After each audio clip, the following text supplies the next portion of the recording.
Welcome to the Inviting Shift podcast. I'm your host, Christina Smith, and this week we're going to talk about something that we all do that we could certainly get rid of.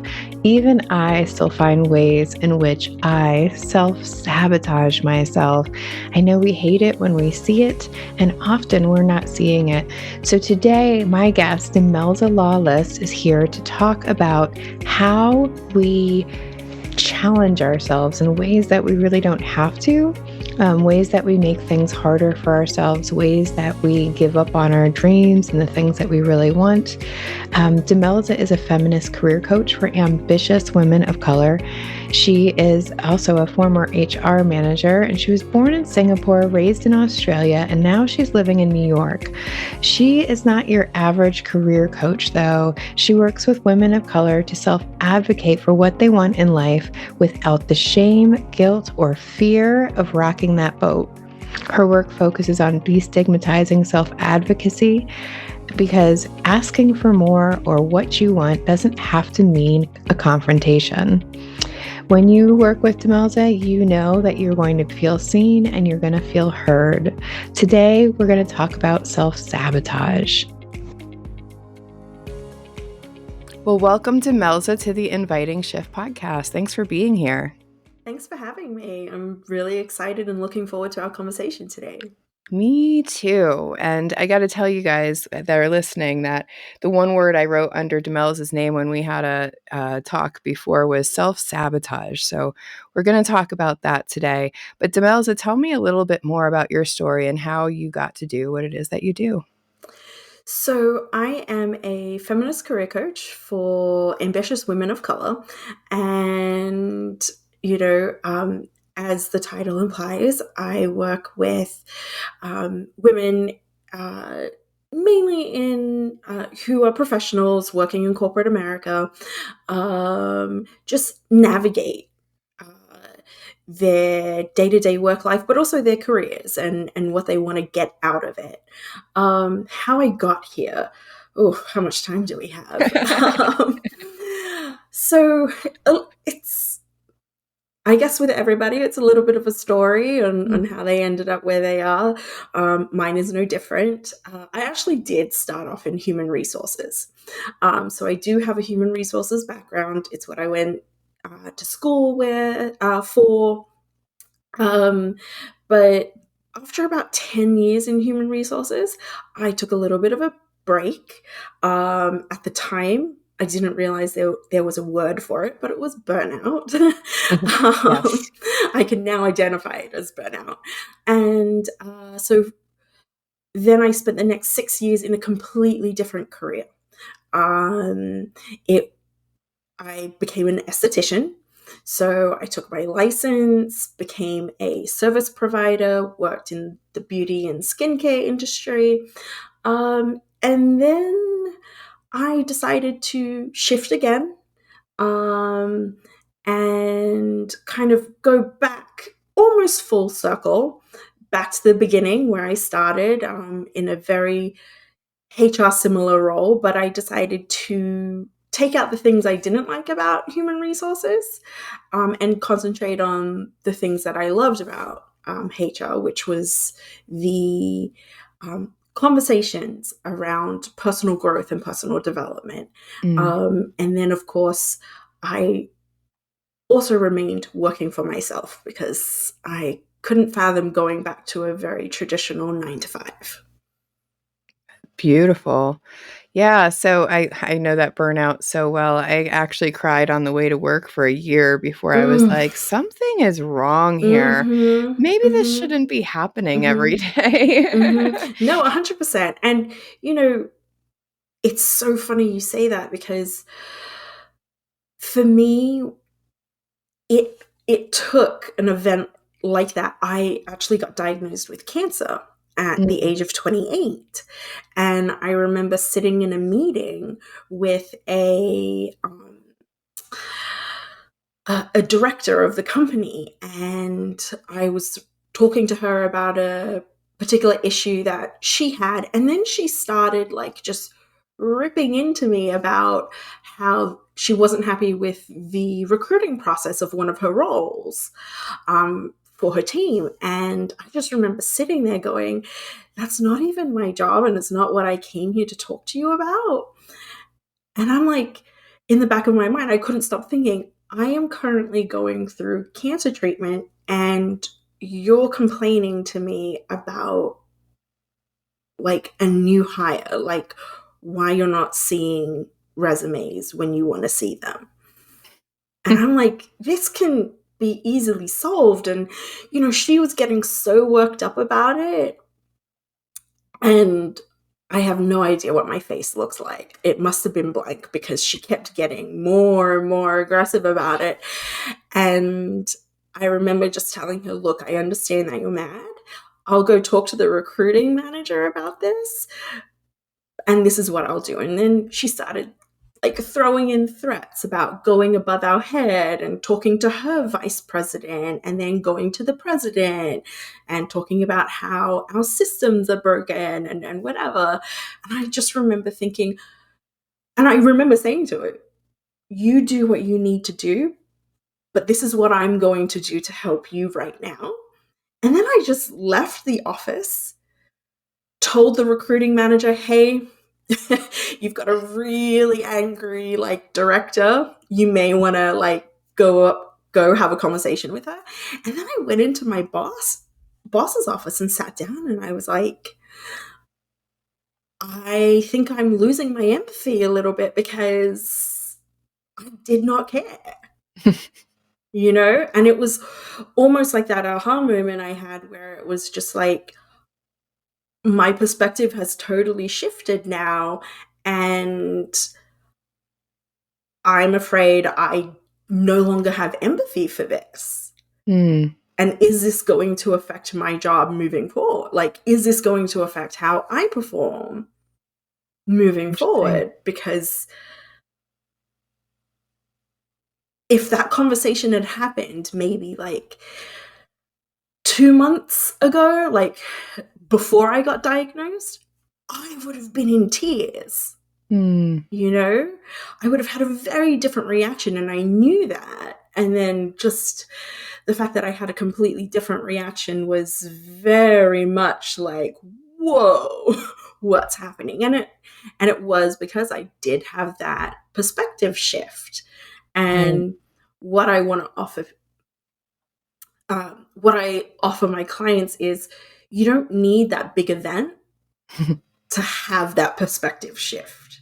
Oh, I wish that we didn't have to hit some type of rock bottom before we could just be like, oh, it could look different, right? Yes. And I think that that's so normal for a lot of people is that they get sucked into just the atmosphere that they're in, right? So if you have a boss that is really micromanaging, controlling, a perfectionist, we can easily get sucked into that. And I think that that might be one form of self-sabotage, really, is like trading our own feelings for someone else's.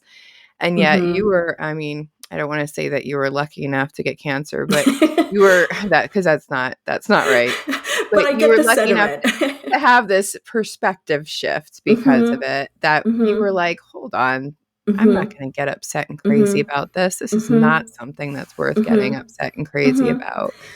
And it was an interesting experience because it was almost like in that moment, it was probably the first time I didn't self-sabotage, because it was like, no, wait a minute. I don't have to take on her views, and I don't have to take on the shame she's trying to heap on me, because I actually have nothing to do with that process that she's talking about.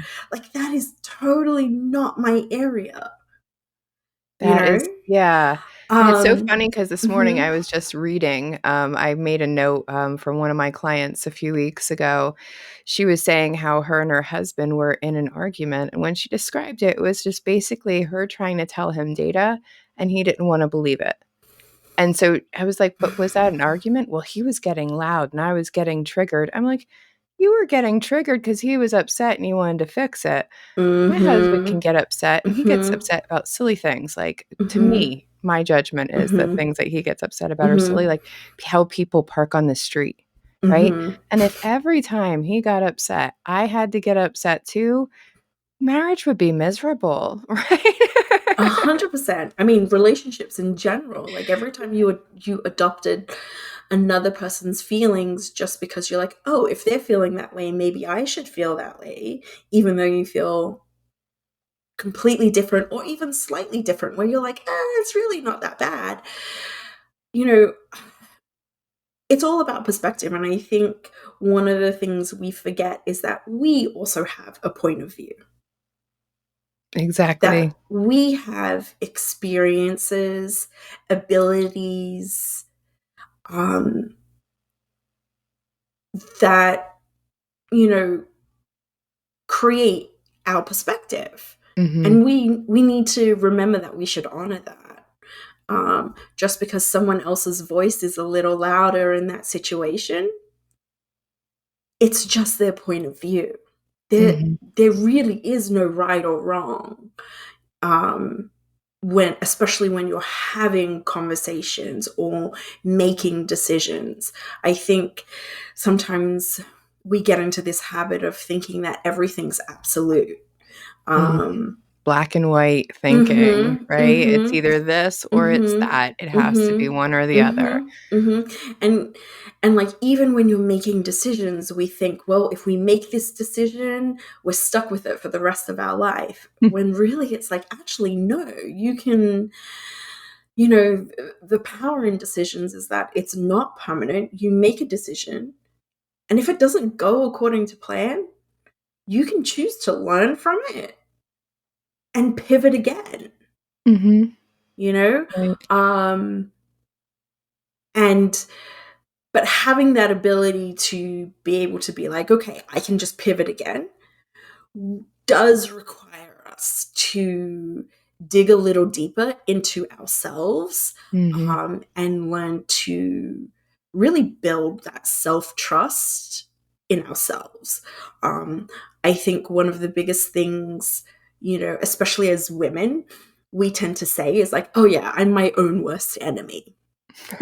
You know, what we need to be saying just as much or even more than that is that I'm my biggest, like, advocate. Mhm. Or champion or cheerleader or Yeah. something, right? Mhm, mhm, Something to, like, reinforce. And this is I mean, I think words are so important and that we don't often understand the impact that they have because 'cause we're like, "Oh, I'm just talking to myself." Yeah, that's the most influential person in your life, and mhm, even if, like, I used to call myself a stupid bitch sometimes, mm, watch my language, but that's what I used to call myself, and I used to pretend like it was joking. But the mhm, problem is my mhm, brain didn't really understand the difference between a joke and what was mhm, true, and mhm, so it was just reinforcing this negative mhm, self-talk piece, mhm, in my head, so mhm, I always had this mhm, distracted background. So when I stopped doing that and I was like, "No, Christina, you actually did a good job. Good for you for trying," right? mhm, Because growth is uncomfortable. I mean, I think that that's what we forget is it's meant to be mhm, uncomfortable. We're doing mhm, something new. It's mhm, not gonna be easy. We are mhm, gonna fail sometimes, mhm, and we can mhm, learn something from it. mhm, And you were mhm, talking about self-trust. I talk a lot about self-confidence, and mhm, confidence comes it's a mhm, skill. mhm, It comes from doing the uncomfortable thing mhm, enough times that you get competency and you're mhm, like, "Oh, I can mhm, actually handle whatever comes." Confidence isn't doing it knowing that you're not gonna fail. Confidence is really knowing that even if you mhm, fail, you're gonna be okay. mhm. Yeah. And I think there's also a nuance even with self-confidence in the sense that confidence in itself is built on past evidence that you've been able to do something, you Mhm. know? So I have confidence in my driving ability because I know how to drive. I've got evidence that I can drive, For years, right? Yeah. Yeah, I've not totaled a car, um, things like that, So yeah, I have confidence to drive, but self confidence is completely different in the sense of there actually is no evidence. It's not evidence-based Mm, confidence. You don't build self-confidence from the past things you've done successfully. right. Self-confidence really is that ability to come from within, like Mhm. to have that confidence just in yourself.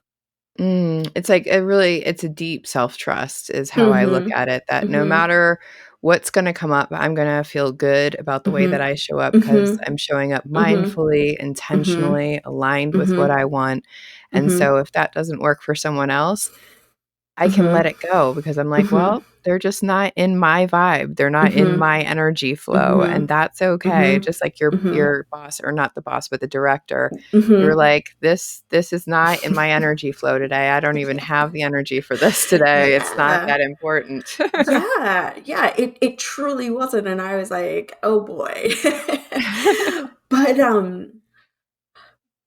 and that's the thing with self-sabotage. Self-sabotage from my own experience, but also from what my clients have experienced is that it really comes from having doubts, you know, um, doubts about your beliefs, like what is it that you truly want in life, doubts in your decisions, Mhm. doubts in your abilities, doubts that you can even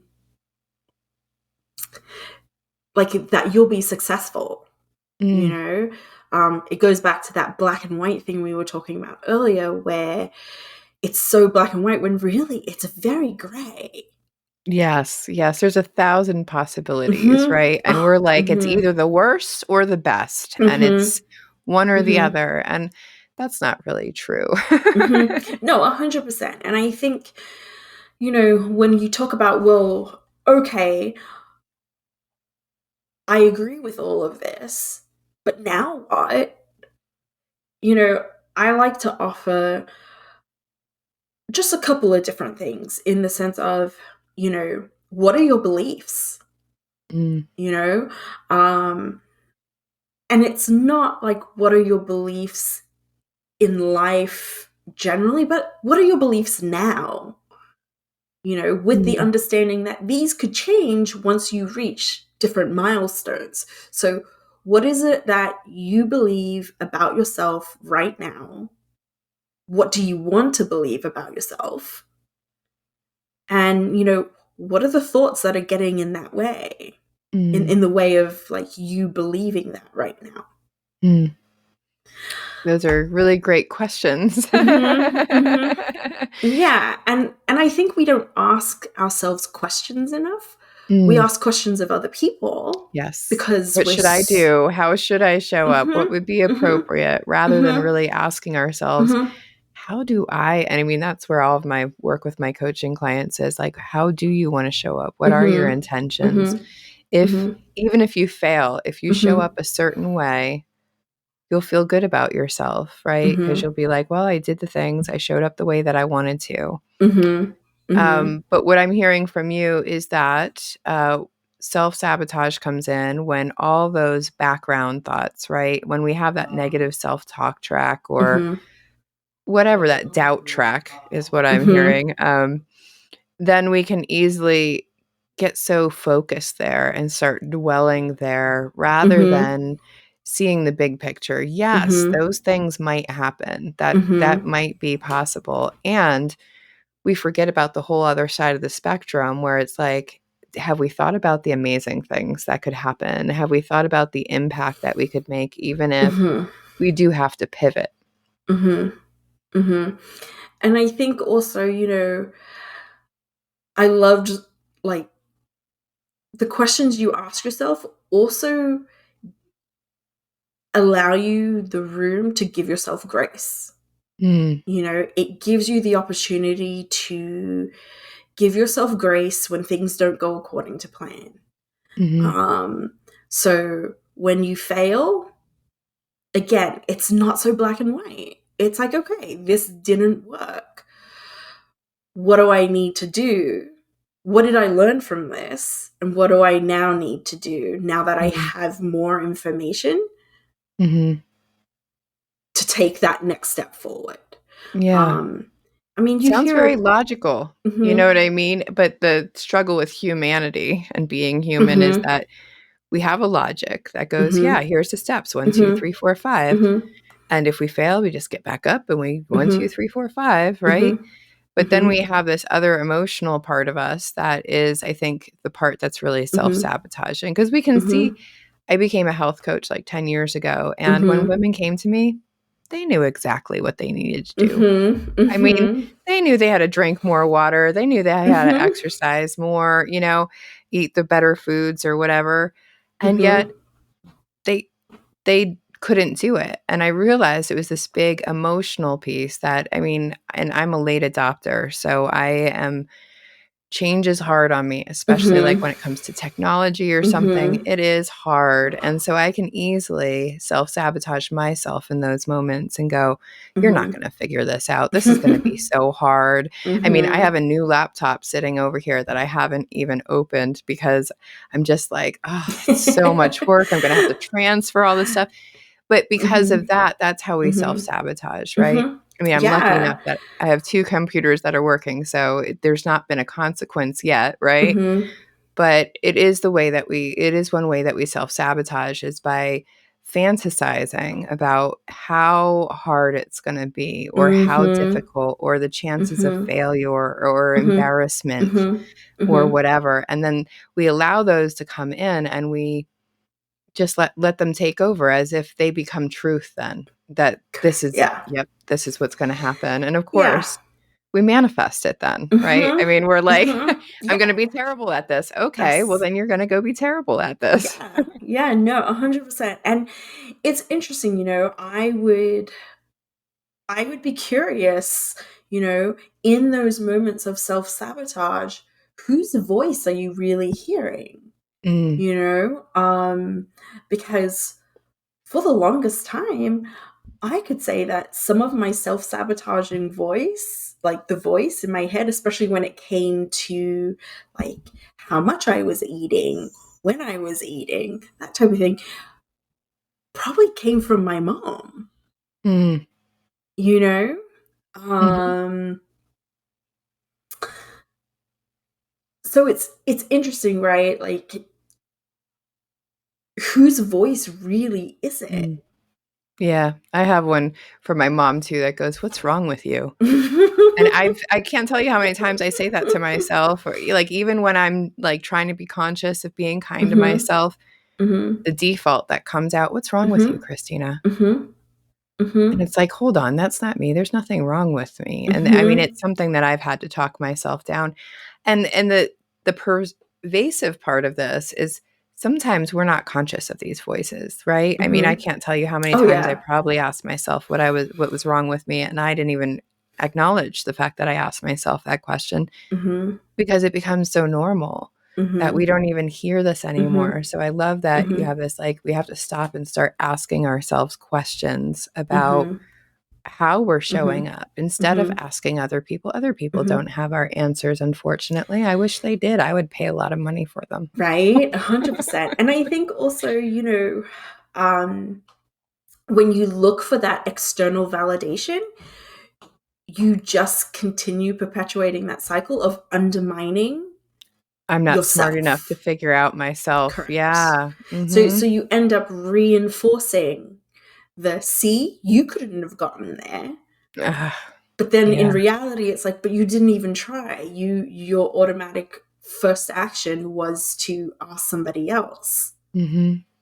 And that Like, for me leads to resentment, right? Because if whatever they mhm, offered me didn't work out, I'm like, "Now mhm, that person's mhm, wrong." Instead of mhm, being mad at myself for not mhm, like, "Well, what is it that I want?" Rather than mhm, assuming somebody mhm, else has my answers, mhm, and I gotta tell mhm, you, for a long time, I wished other people had my answers, and mhm, they just don't, mhm, unfortunately. I mean, I'm a coach.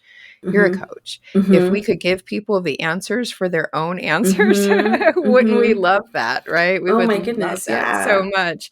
But unfortunately, these are the voices and the self-sabotage are things that we have to start looking at for ourselves. Like, what Mhm, is going on and self-analyzing and stop Mhm. with that external Mhm. validation, because Mhm.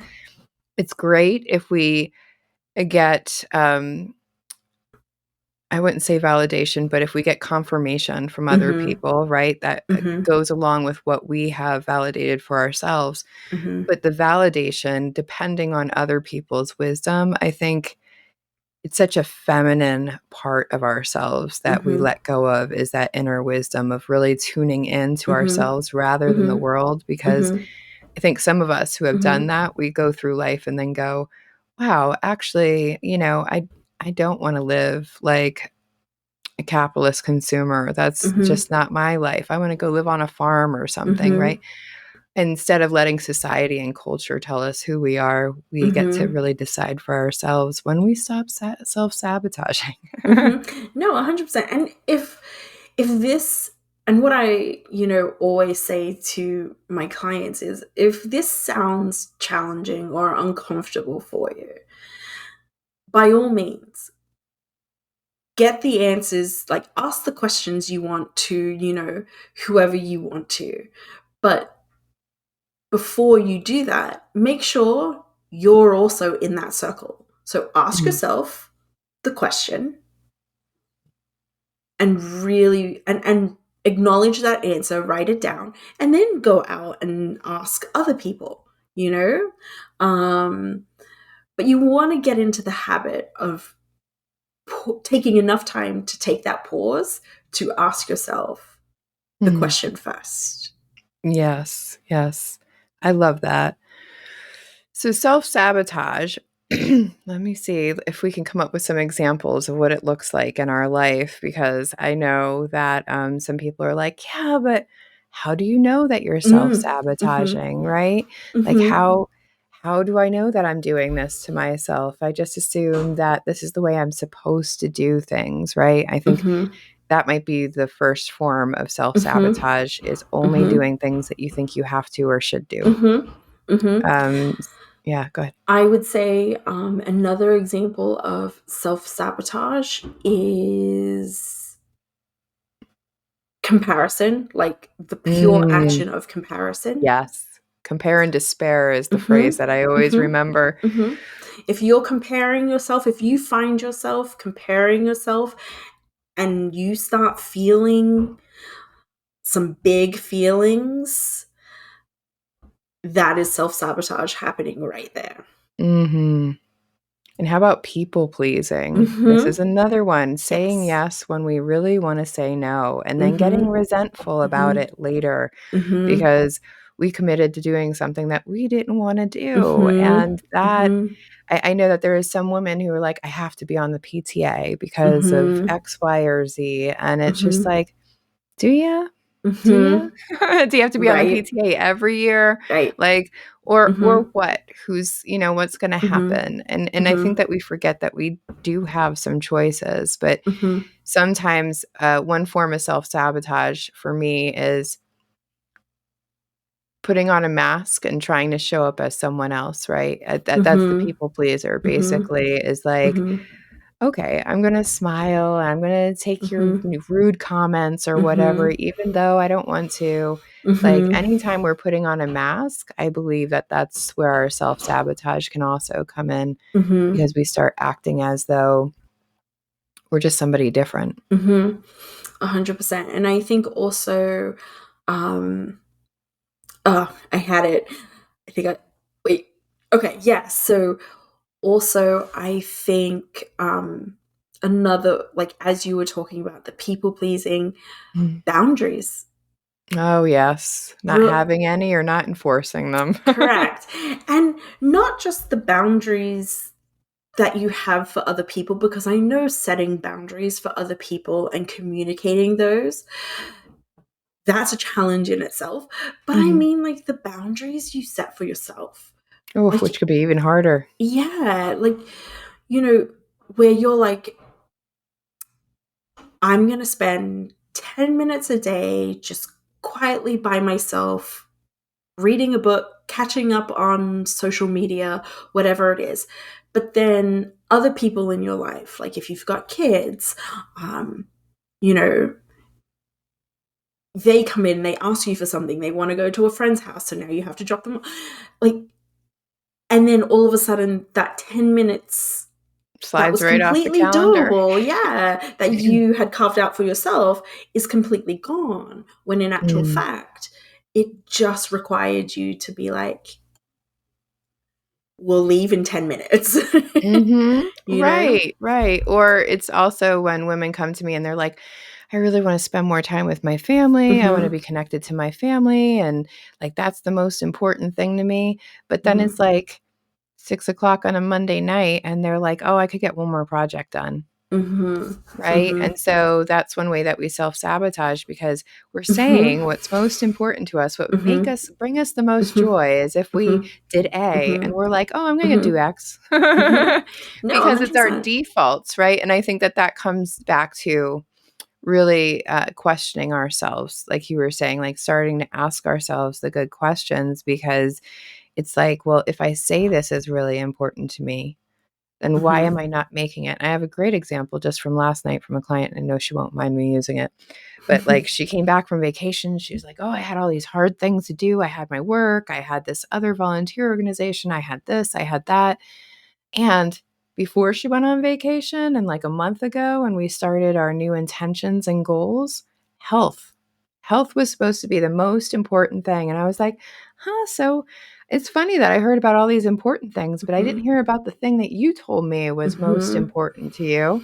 And it was like, I mean, it was a real eye opener mhm, for her because I mhm, think that getting stuck in drama or getting mhm, stuck in, emotional stuff is mhm, also another way that we can mhm, self-sabotage mhm, by staying stuck in that dwelling space mhm, rather mhm, than, again, if she were checking mhm, in with her intentions every day, she would have saw mhm, health was number 1 on her mhm, list mhm, and would have been like, "Oh, I really need to mhm. pay some attention."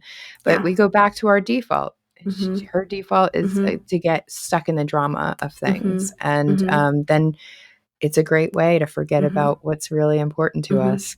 Yeah, and Hi, I'm Christina, and I am your host of this series. And I wanted to offer you one little thing. The way that my clients find their midlife magic and mojo is by becoming intentionally aligned. You may not know what that means right now, but basically, we find out what we truly, truly want underneath that vision board. And then we align our life, our choices, actions, everything with our intentions. Now, you're wondering how that works? I can teach you more, but first, you're going to need 3 unique perspectives in order to move forward. And I have put all 3 of those perspectives in a 3-video series called the Intentionally Aligned Foundation Series. And I want you to go grab it now because it is going to shift the way that you look at things. And that is part of the magic in midlife, is that we get to choose new ways. That series is listed below in the description, or you can go to christina-smith.com slash IA series. I hope that you enjoy these 3. There's going to be questions and even some optional other materials that you can dive a little deeper into how we become intentionally aligned. It's all free, so go check it out. It's just more perspectives for you to create that midlife mojo. also, like, procrastination. So, Mm, the flip side of that, mhm, uh, like, I'm a procrastinator. You know, it's so funny you mentioned health because I put my money where my mouth is. I went and signed up for a program, but have I done any of the mm. actual work? No. Yeah. And so when I start asking myself the questions like, well, why haven't you? I mean, you're willing to spend the money. And it's like, well, spending the money was easier is easier to do than feeling the discomfort that Mhm, I'm fearing is going to come. mhm. But at the end of the And it day, may come. You yeah. know what I mean? And that's the Mhm. truth of it, because that's just Mhm. how growth goes. Mhm. But what I kinda remind people is discomfort is not unsafe Mm. most of the Correct. time. I mean, Yeah. there are some times where safety is Mhm. an issue, but our brains are confusing what's uncomfortable with what's unsafe, and that those are two different things, and we actually need discomfort, or else we're gonna stay stuck in life. We're not gonna grow at all, and who wants that? Yeah. And the irony is that, when, especially with the weight example, it's so clear to see that if I procrastinate, then I'm actually self-sabotaging myself, because I don't end up reaching my health goals, Mhm. and so then it becomes that question of, what's it going to take for me to actually get there? Like, am I going to have that problem again Mhm. of where I hit that boiling point and then Right, until you need, boom, like, a like, really huge knock in the head, basically, some yeah, kind of rock bottom or some yeah, kind of horrible thing to happen, and mhm, then we're like, mhm, consequences. We love mhm. to, learn from consequences, that's for sure. Yeah, and so, you know, we really wanna get to that pinnacle without suffering those consequences. Right, right. Unfortunately, what I always think of is, like, surviving versus thriving. Mm, Most of us are really good at surviving, which is, like, mhm, running away from mhm, something that mhm, is making us uncomfortable. mhm, But thriving is like running towards that thing that we mhm, really want, and mhm, sometimes that thing is much, much harder mhm, because it's something we've never experienced before, it's some mhm, kinda new goal. mhm, It's not necessary, mhm, right, to stay alive, and mhm, yet that makes it much, much harder, mhm, right? It's easier to mhm, run away from pain than it is to run towards what we mhm, really truly want, and that doesn't mean that it's impossible, it definitely is not impossible, mhm, but it does mean that we're gonna have to do uncomfortable things, right? Like, mhm, we love being coaches. Do we love being mhm, on podcasts or doing public speaking? Maybe. Does that mean that we don't get nauseous when we're doing mhm, it, or mhm, we don't, feel nervous or mhm, discomfort? Of course we do. Of mhm, course we do. mhm, And, we build the competency of, let me do this enough times and I'm going to mhm, feel more comfortable with it. And when I'm comfortable with it, I'm going to trust myself more. And then I can have confidence in that skill that I can actually speak in front of people and make an impact. Right. But at right, first, for me, the way that I got out of my self-sabotage was I had to keep thinking about the thriving part, which was there are women out there that need these kinds of conversations, that they're going to be positively impacted. They might shift something in their perspective or their thinking by listening to these conversations. So I have a gift that I need to share, and that's what I'm going to focus on. I'm not going to focus on what mhm, if I mess up or the sound mhm, gets messed up or I fall flat on my face, or mhm, because yes, all of those things can happen. mhm, Yet worrying about them surely isn't helping me show up the way that I want to show up. mhm, And so I have to keep focusing on how it is that I want to show up and what that bigger why is. I mean, I think when it comes to starting new things, we have to, what is the bigger why? Not just the, I want a new mhm, car and a house, but how mhm, would that make you feel? And mhm, really start tuning in. But of course, this all comes back to us having to tune in with ourselves. So let's review some of those questions that you asked earlier, because I think that these mhm, are really, this is the tangible piece that I mhm, want y'all to take away with you is here's some of the questions from Demelza that she's going to share with us so that we can start uncovering some of this self-sabotage. mhm. So the first question you want to ask is, what do you currently believe about yourself? Mm, Make a list of that. mm, Don't hold back. Be as honest as you can. Put the good, the bad, the ugly in there. mhm, Then the next question you want to ask is, what do you want to believe about yourself? mm, You know? And that may mean you take some of the beliefs you listed in that first question and you bring it down to the second question. But how else? Like, what else do you want to believe about yourself? mhm, And then the third question is, why why don't you believe that yet? What are the thoughts that get in the way of you believing that yet. Interesting.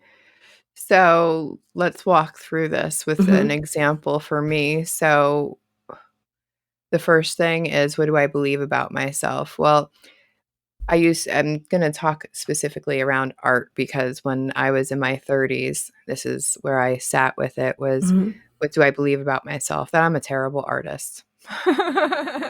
Right? I mean, and that's what prevented me from really painting or whatever. And what did I want to believe?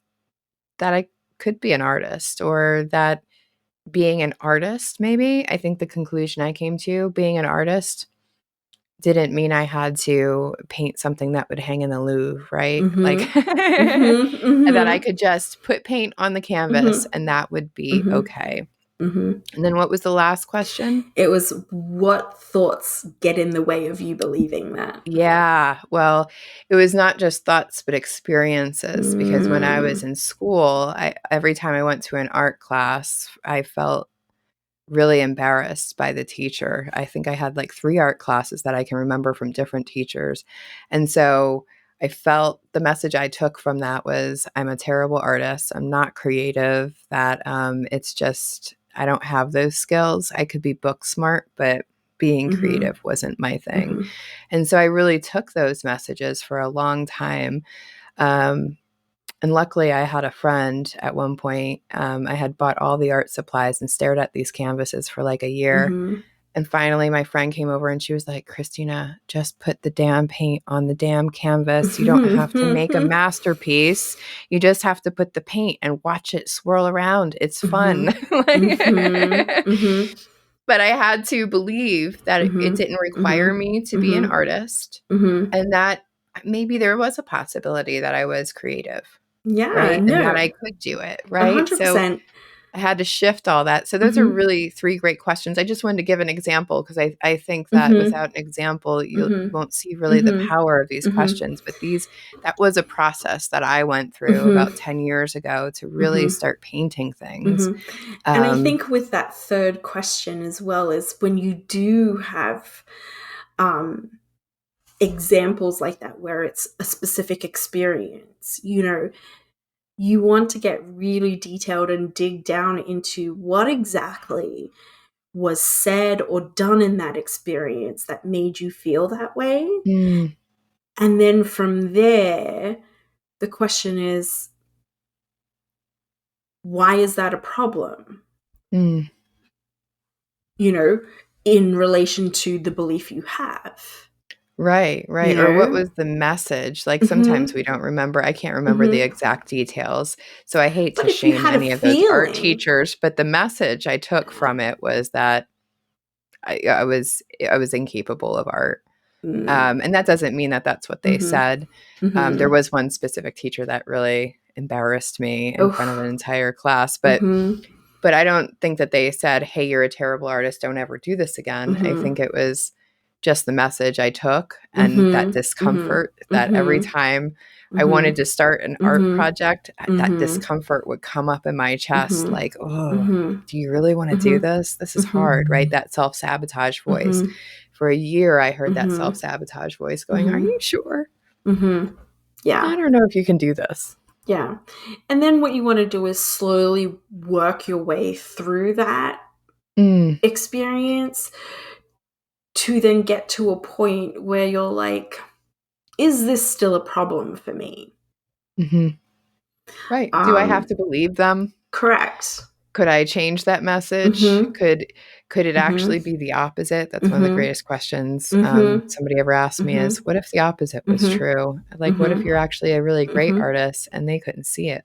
Mhm. Or they didn't Mhm. help you develop your skills? Or, Mhm. I mean, there's a Mhm. million possibilities, Mhm. again, getting outside of that black and white thinking of you're either a Mhm. good artist or a bad artist, and it's Mhm. like, Mhm. isn't there a million things in between, and Right. who's judging? Right. Right. Right.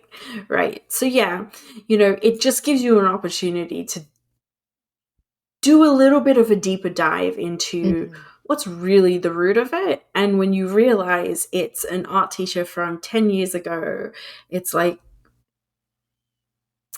they don't really matter to me anymore. Right, right. Yeah, exactly. Like, is this true? Well, there's no way. I mean, a lot Yeah. of things, the thoughts and feelings that we have, they're not data. It's not like it's Mhm. true or false. Mhm. It's just whatever we choose to Mhm. believe. Mhm. So I love this, and I know that we could continue talking for days and days if we wanted to. But I know that you have a special gift for our listeners. Yes. So in the description, I will provide Christina with the link.